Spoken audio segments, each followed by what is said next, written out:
Gempa merupakan salah satu beban yang diperuntukkan dalam merancang suatu bangunan. Berbeda dengan beban-beban lain, beban gempa lebih sulit diprediksi dan bisa berubah-ubah. Bisa kita lihat dari peta gempa yang selalu diupdate secara berkala. Oleh karena itu, dalam perancangan bangunan, terutama gedung tinggi, beban gempa menjadi perhatian khusus. Banyak inovasi yang dilakukan untuk memperoleh bangunan yang lebih aman dari gempa. Berikut kita bahas beberapa di antaranya. Kita mulai dari yang paling sederhana, yaitu shear wall. Shear wall adalah salah satu komponen struktur vertikal seperti kolam, tetapi berbentuk seperti dinding. Tidak seperti dinding partisi yang terbuat dari bata, shear wall biasanya terbuat dari beton bertulang. Bentuknya yang seperti dinding membuat shear wall tidak hanya efektif menahan gaya aksial, tetapi juga dapat menahan gaya lateral dan sekaligus memperkaku bangunan. Shear wall dapat diletakkan di sisi perimeter bangunan maupun di pusat bangunan atau yang biasa disebut sebagai core wall. Prinsip ini sebenarnya sudah sering diterapkan di jembatan, yang kemudian diterapkan pada gedung. Prinsip base isolation system adalah memisahkan substructure dengan superstructure. Dengan menempatkan suatu lapisan fleksibel di antaranya, struktur atas menunggu pada lapisan tersebut yang kita sebut sebagai base isolator. Bentuk base isolator ini dapat berupa tumpuan, roll, ataupun pegas. Elastomeric bearings atau tumpuan lain yang dapat bergerak tanpa gesekan. Dan dapat melawan gaya lateral, sehingga ketika tanah bergetar, maka base isolator akan bergerak dengan sendirinya dan bangunan di atasnya tidak ikut bergerak, dan tidak akan terjadi penyaluran energi dari getaran gempa ke bangunan.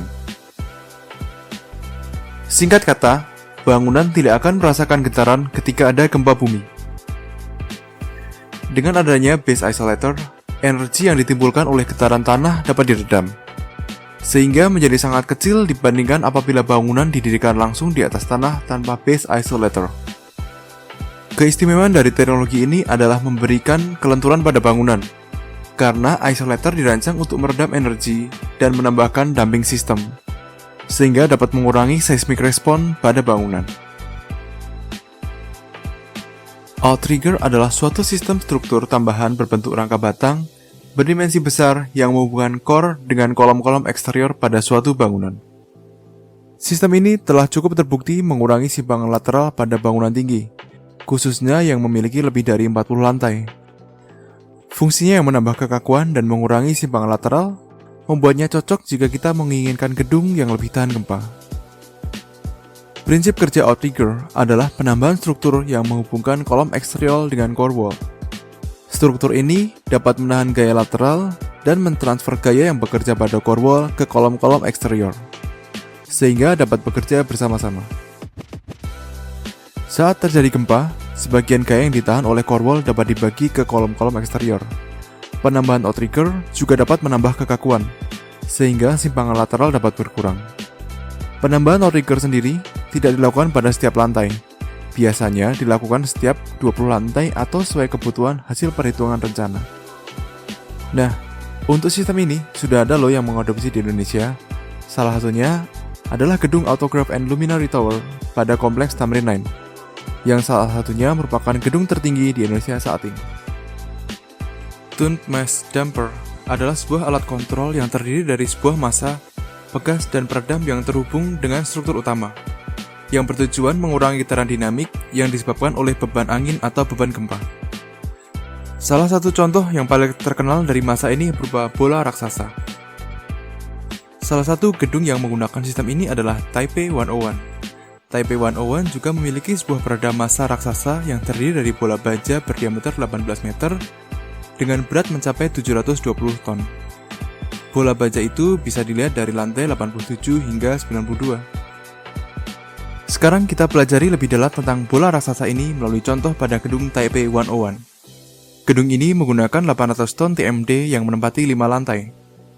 Bola dipasang di lapisan plat baja dengan ketebalan 12,5 cm yang dilas di cradle baja.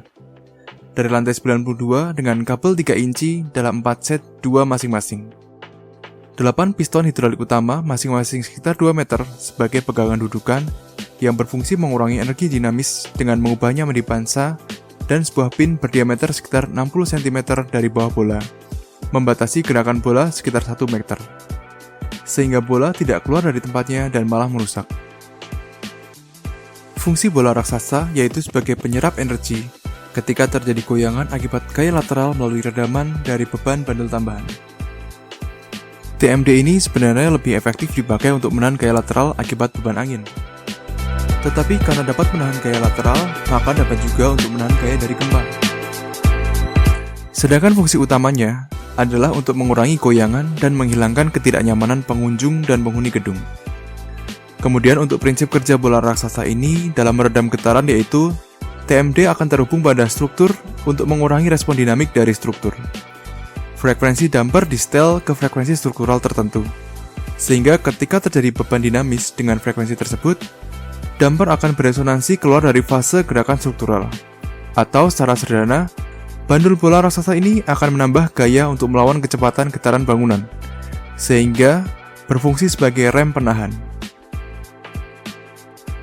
Nah, itu tadi beberapa perkuatan struktur untuk gempa pada bangunan-bangunan tinggi. Tentu, dengan semakin berkembangnya teknologi di bidang konstruksi, akan semakin banyak inovasi-inovasi terkait perkuatan gempa. Jika kalian tahu sistem selain yang disebutkan tadi, share di kolom komentar ya.